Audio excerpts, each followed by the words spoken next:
오늘 말씀은 끊임없이 어김없이라는 제목으로 말씀을 전하려고 하는데요. 한국의 대기업 그리고 리서치 기관에서 2025년 한국인이 바라본 사회문제 보고서를 신문에 게재했습니다. 2025년 한국인이 바라본 사회문제, 개인의 행복감은 높아졌을까요? 낮아졌을까요? 개인의 행복감 6.54에서 6.34로 행복감이 낮아졌대요. 그리고 사회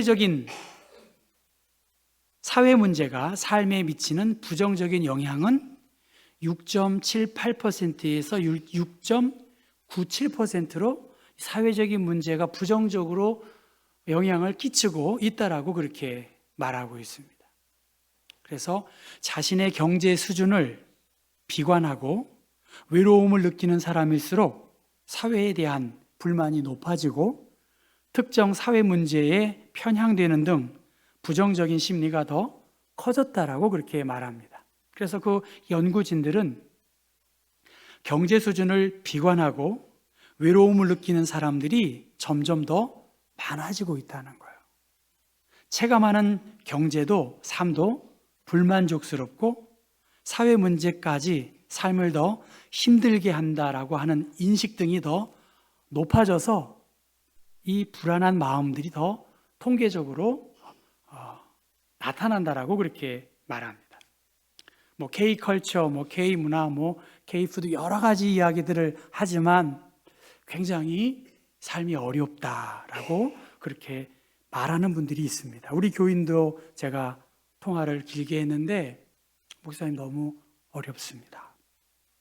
너무너무 어렵습니다. 그렇게 제가 들어봐도 너무너무 어려워요. 어떻게 하나 하고. 저도 안타깝고요. 목사이니까 당연히 기도하게 되고 또 기도하자라고 그렇게 말하면서 제가 지난주 역대하 히스기야의 말씀을 전화상으로 이야기했어요. 말을 하지 말아야 되는데 제가 참 고민이 많습니다. 어쨌든 말을 절대적으로 하지 말아야 되는데 히스기야 말씀도 전하고 사실 내가 이번에 에스라 말씀을 전할 텐데 제 마음속에 또 성경을 통해서 주시는 하나님의 말씀은 아무도 도와줄 수 없는 그 어려운 문제 앞에서 성경은 하나님이 도와주신다는 거예요. 여러분 믿으시나요? 아무도 도와줄 수 없다는 거예요. 10명 중에 1명 의지할 사람이 1명도 없다. 그러니까 경제도 삶도 기댈 데가 없다. 그게 신문 1면에 머리기사로 나온 내용이에요. 그런데 아무런 소망이 없고 사방으로 포위되고 어려움 당하는 그 현실 앞에서 하나님을 의지하고 구하고 찾고 두드리는 그러한 사람에게 하나님은 응답하신다. 정말 성경의 모든 내용은 이성적이고 합리적으로 받아들일 때에 하나님은 역사하지 않았어요. 정말 받아들이기 어렵고 정말 사면으로 어려움에 처해 있는 그 상황 속에서 하나님께 기도하고 하나님께 간절히 의지했던 아까 어린이들을 위해서 보여드렸지만 이 성경, 이 하나님의 말씀을 믿고 한번 해봐라.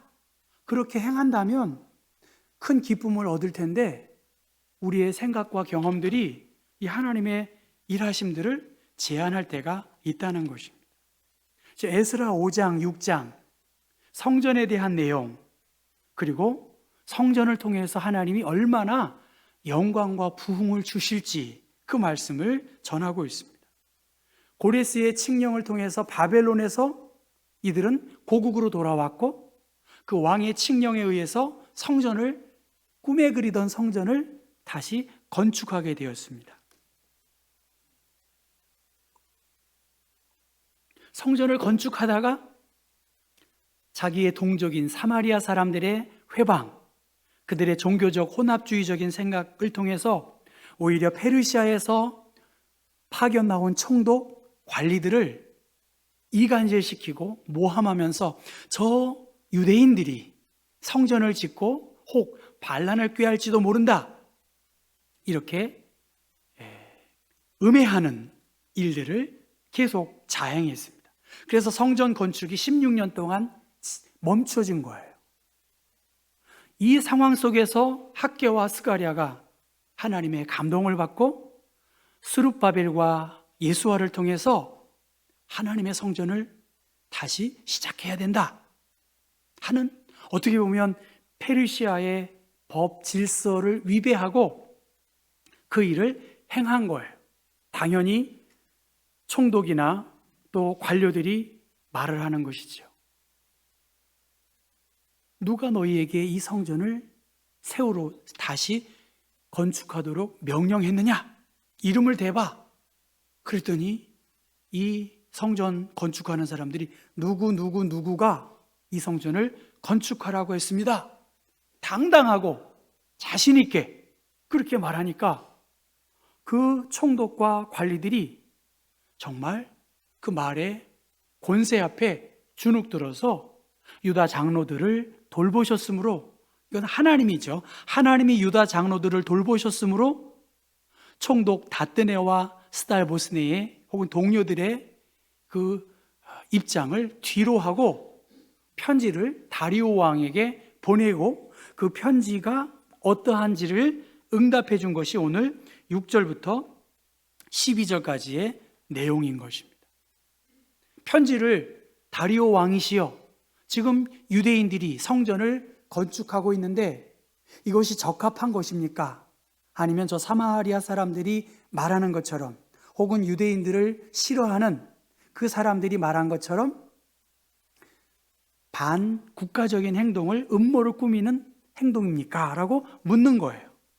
이때 벌써 시간이 16년 혹은 20년 정도 지났는데 고레스의 칙령, 그 편지, 그 조서를 찾아보려고 했는데 6장 1절, 여러분 성경을 좀 보시면 좋겠습니다. 문서 창고 곧 바벨론의 보물을 쌓아둔 보물 전각에서 조사했어요. 바벨론, 정치의 중심지인, 행정의 중심지인 바벨론에서 그 왕의 조서가 있는지를 찾아보려고 했지만 못 찾았어요.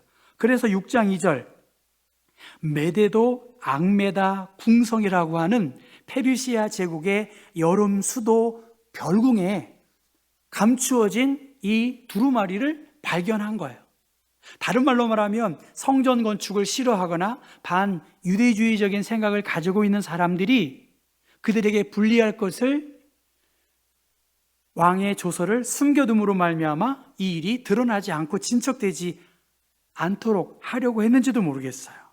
그런데 결국은 한 두루마리를 찾았고 거기에 기록된 고레스의 칙령을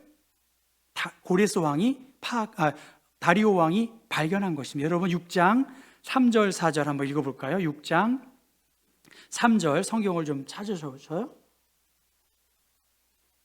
함께 읽어보겠습니다.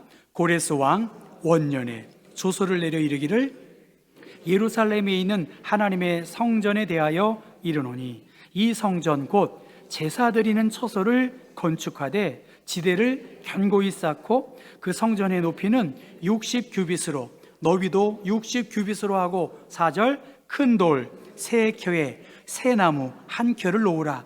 그 경비는 다 왕실에서 내리라.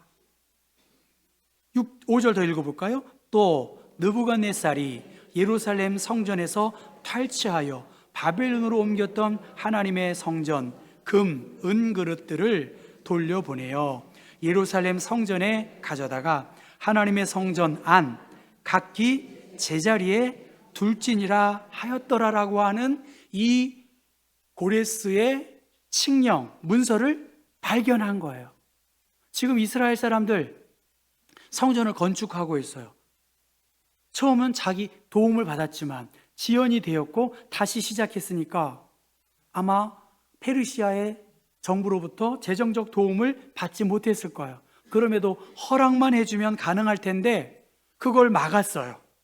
그런데 고레스를 통해서 주어진 그것은 무엇입니까? 모든 경비를 왕실에서 다 내주고 탈취한 물건들도 다 제자리에 돌려 놓아라. 이것이 오늘 조서를 통해서 발견한 다리오의 이 팩트를 체크한 것입니다. 그러니까 어떻게 하나요, 여러분? 6절 말씀, 7절 말씀 읽어볼까요? 이제 유브라데강 건너편 총독 다뜨네와 스달보스네와 너희 동관 유브라데강 건너편 아바삭 사람들은 그곳을 멀리하여 하나님의 성전 공사를 막지 말고 유다 총독과 장로들이 하나님의 이 성전을 제자리에 건축하게 하라. 무슨 말입니까? 그곳에서 떠나라는 거예요. 더 이상 회방하지 말아라. 하나님의 성전 공사를 막지 말아라. 이 성전을 제자리에 건축하도록 너희들이 협력해라. 그렇게 말씀 주고 있습니다. 만약 이 공문이 발견되지 않았다면 그들은 반국가단체로 아마 감옥에 쳐넣을지도 모를 것입니다. 방해할 목적으로 사마리아인들이 그리고 총독을 설득시켜서 이렇게 했지만 여지없이 그들의 생각이 멈추어진, 그리고 이 성전이 어떻게 이루어질지를 분명하게 보여주고 있는데, 여러분 8절 9절, 저는 8절 9절 말씀을 통해서 하나님은 이렇게 공식적으로 우리에게 응답하시는구나, 그걸 느꼈는데 8절 9절 말씀 먼저 8절 읽어볼까요? 내가 또 조서를 내려서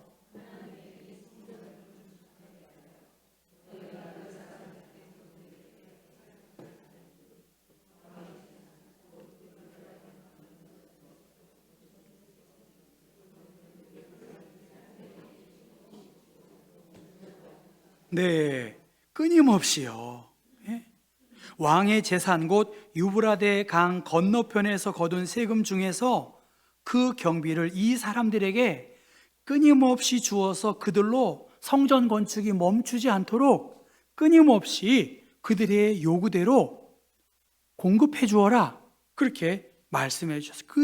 그들의 끊임없이라고 하는 것은 완전하게, 부지런하게, 철저하게 이 성전이 잘 세워지는 일에 나의 세금을 다 드려라. 그렇게 이야기하고 있습니다. 그 다음 9절 말씀 읽어볼까요? 또 그들이 필요로 하는 것, 곧 하늘의 하나님께 드릴 번제의 수송아지와 순양과 어린 양과 또 밀과 소금과 포도주와 기름을 예루살렘 제사장의 요구대로 어김없이 날마다 주라는 것. 어김없이 날마다 제사장들이 요구하는 대로 수송아지도 순양도 어린 양도 밀도 소금도 포도주도 기름도 어떻게 합니까? 어김없이 날마다 공급해 주라는 거예요. 누구의 요구대로요? 예루살렘에 있는 제사장의 요구대로예요. 그 전은 총독이 제사장에 대하여 제지도 했고 여러 법적인 방해를 일삼았다면 다리오 왕을 통해서 총독에게 전해준 그 명령은 무엇입니까? 제사장이 요구하는 대로 아끼지 말고 어김이 없이 날마다 하나님을 예배하는, 그들이 필요로 하는 그 일에 마음껏 하나님께 드려지는 일들을 위해서 어김없이 날마다 그의 요구대로 들어주라고 그렇게 말씀하셨습니다. 더 놀라운 것은 여러분 10절 말씀 읽어볼까요? 그들이 하늘의 하나님께 향기로운 제물을 드려 왕과 왕자들의 생명을 위하여 기도하게 하라. 여러분, 다리오 왕이 두려울 게 뭐가 있겠습니까? 아쉬울 게 무엇이 있겠습니까? 누가 봐도 막강한 권력을 갖고 있는 거 아닙니까? 그는 왕과 왕자들의 생명을 위하여 기도하게 하라. 지금 누가 누구를 위해서 기도해야 될까요? 누가 누구를 보호해 주는 걸까요? 다리오나 이 왕의 권력자들 아니겠습니까? 그런데 적어도 다리오가 깨달은 여러 정보, 그것은 저 이스라엘 사람들이 바벨론에서 돌아왔고 성전을 짓고 박해 속에서도 꿋꿋하게 하나님을 예배하는 담대한 민족이구나, 기도하는 민족이구나, 제도권을 두려워하지 않고 권력의 눈치를 보지 않고 공의로우신 하나님의 뜻을 이루어가는 사람들이구나. 그래서 우리 조상 고레스가 이 칙령을 내렸구나. 저들은 기도하는 사람이다. 나의 생명, 나의 후손까지도 그들에게 의탁하는 그러한 마음을 갖고 있는 거 아니겠습니까? 그러니까 여러분 생각해 보세요. 이 많은, 영어로는 풀리라고 해야 되나? 모든 것을 다 공급받았어요. 그 많은 사랑을 받은 기도하는 사람들이 다리오 왕의 여러 일들을 기도하지 않겠냐는 거예요. 은혜를 받은 사람, 보호를 받은 사람, 자기를 도와준 그에 대하여 하나님의 백성은 무엇을 해야 될까요? 기도해야 하고 중보해야 되겠죠. 경제적인 삶, 기댈 곳이 없는 사람들, 우리는 기도해야 되겠죠. 이념적으로 나누어진 이 긴장감이 있는 현실 속에서 우리는 하나님의 뜻이 이 땅에 이루어지기를, 또 예수님이라면 어떻게 하실 것인가 기도해야 되겠죠. 수험생들을 위해서도 기도해야 되겠고, 환우들을 위해서도 기도해야 되겠죠. 동시에 교회 일꾼들을 위해서, 장로님들을 위해서, 권사님들을 위해서, 목회자들을 위해서 여러분 전 기도해야 된다고 봐요. 그렇게 기도를 부탁한 다리오, 누구를 위해서 기도를 부탁한 걸까요? 다리오 자신을 위해서 기도한 거 아니겠습니까? 기도하는 자들과 함께 기도의 제목을 나누는 거, 기도를 부탁하는 거, 예배를 요청하는 거, 너무나 아름답고 귀한 그러한 모습이라고 저는 봐요. 삶의 위기 앞에 하나님의 선지자들은 기도했어요. 너무나 공식적이잖아요. 그리고 그들은 불가능한 그 상황에서 하나님의 음성을 듣고 사람들을 세우고 하나님의 뜻을 이루어 나갔고, 지금도 하나님은 기도하는 사람을 찾는 거예요. 걱정하는 사람을 찾는 것이 아니라 기도하는 사람을 찾는 줄로 믿습니다. 아멘 하셔야 돼요. 왜 기도하는 거 아니겠습니까? 걱정만 하지 말아라. 기도해라. 그리고 이 왕의 명령을 변조하지 말아라. 만약에 이 왕의 명령을 변조한다면 하나님의 말씀도 아닙니까? 하나님의 말씀이 가감없이 선포되어야 되는 거 아니겠어요? 변조하지 말라잖아요. 너무나 공식처럼 하나님은 분명하게 하나님의 사람들의 기도를 통해서 불가능한 것들을 가능하게 해요. 믿음으로 행하니까 하나님의 역사가 이루어졌고, 학개와 스가랴의 말을 듣고 사람들이 믿음으로 결단한 것입니다. 달라진 건 아무것도 없어요. 주변의 사람들은 여전히 위협하고 있고요, 여전히 우리의 일들을 못마땅하게 생각했던 것이 세상 사람들의 모습입니다. 그럼에도 불구하고 하나님께서 이 일을 이루어 가십니다.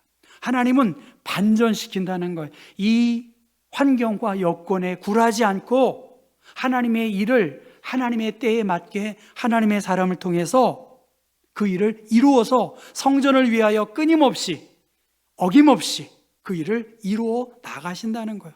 그런데 이 뒤의 배경에는 그들이 왜 이렇게 어려움에 처해 있을까?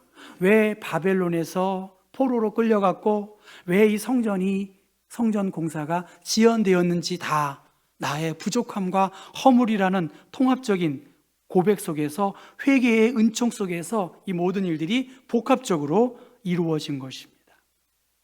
우리 앞에 어려운 일이 너무나 많아요. 성경 한번 찾아보세요. 아니면 저한테 가지고 와보세요. 끊임없이 우리 앞에 문제가 있었지만 하나님은 끊임없이 우리의 문제 가운데 함께 하시고요, 그 문제를 해결해 주시는 거예요.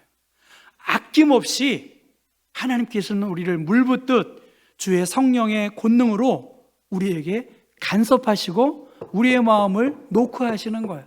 제가 비록 어린이들에게 전했지만 교회에 나오는 것만으로는 부족해요, 여러분. 제가 주 예수님, 나는 주님을 믿고 싶습니다. 제가 그냥 한 것이 아니라 제가 외워서 하는 거예요. 1000번도 제가 더 애운 거예요. 애우느라고. 그런데 주 예수님, 나는 주님을 믿고 싶습니다. 내 안에 주님이 오셔서 나를 다스려 주시고 나를 주님이 원하시는 사람으로 만들어 주옵소서. 이러한 영적인 만남, 이 결단, 이러한 도전, 하나님이 끊임없이 우리에게 노크하시고 어김없이 성령을 통해서 하나님의 말씀으로 권능을 베풀어 주시는 그 하나님의 음성을 우리가 기억해야 되지 않겠는가. 그러니까 이 다리오의 조서는 12절 말씀 보면 신속히 행할지니라, 신속하게 행한다는 거예요. 그리고 이 다리오의 조서를 받은 총독들은 어떻게 합니까? 13절 끝부분 보니까 신속히 준행했다는 거예요. 따라해 볼까요? 신속히 준행하자. 여러분, 시간이 그렇게 많지 않아요. 우리 교우들을 보면서, 병원에 가신 분들, 아파하시는 분들 보면서 길지 않아요. 많이 남아있지 않습니다. 내일로 미룰 수가 없어요. 신속히 행할지니라, 내일로 미루지 말라고 그렇게 말씀했지 않았습니까? 이 말씀을 보면서 저는 한 주간 여러분 이 복음성가를 같이 좀 불러봤으면 좋겠어요. 한번 날마다 숨쉬는 순간마다 내 앞에 어려운 일이 있다. 같이 부르면서 어려운 일은 늘 끊임없이 있어요. 그때마다 하나님이 끊임없이 도와주신다는 것 같이 해보십시다. 날마다 숨쉬는 순간마다 조금 크게 하세요, 여러분도. 내 앞에 어려운 일 보내 주님 앞에 이 몸을 맡길 때, 그렇죠? 슬픔 없네, 두려움 없네, 주님의 그 자비로운 손길 항상 좋은 것 주시도다. 사랑스레 아픔과 기쁨을 수고와 평화와 안식을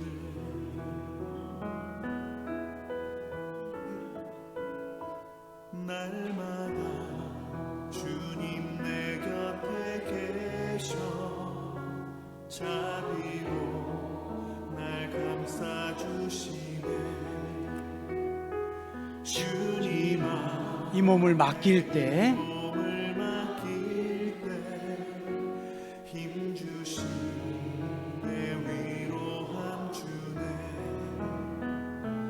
어린 나를 품에 안으시사 항상 평안함 주시도다.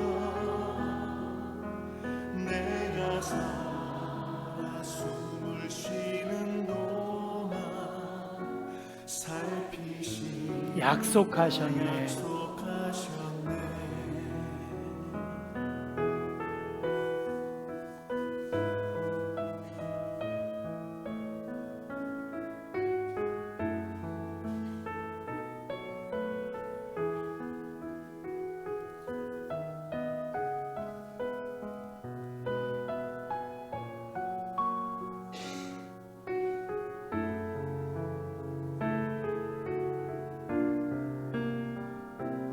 인생의 어려운 순간마다 주의 약속 생각해보네.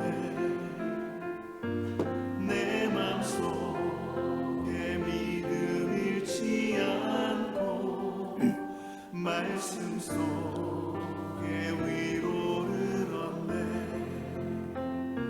주님의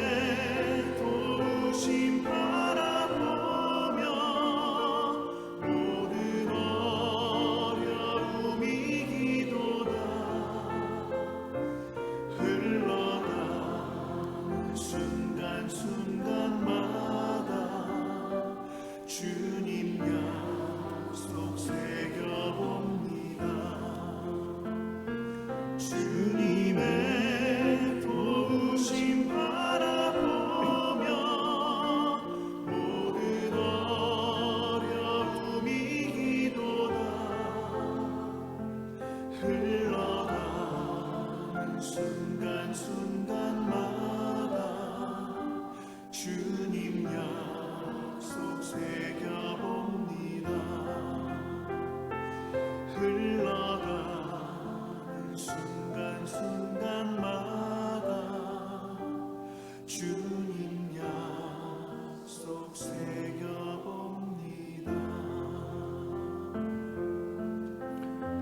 사랑하는 성도 여러분, 정말 끊임없이 어김없이 하나님은 전혀 예기치 못한 사람들, 사건들을 통해서 하나님의 일을 이루어 가십니다. 신속히 행할지니라. 하나님은 우리를 고아와 같이 버려두지 아니하시고 주는 나를 돕는 자시니 내가 두려워하지 아니하리로다. 고레스와 다리오 또 사면으로 많은 어려움이 있지만 어김없이 예수 그리스도 안에서 하나님의 뜻은 이루어짐을 확신하실 수 있기를 주님의 이름으로 부탁합니다.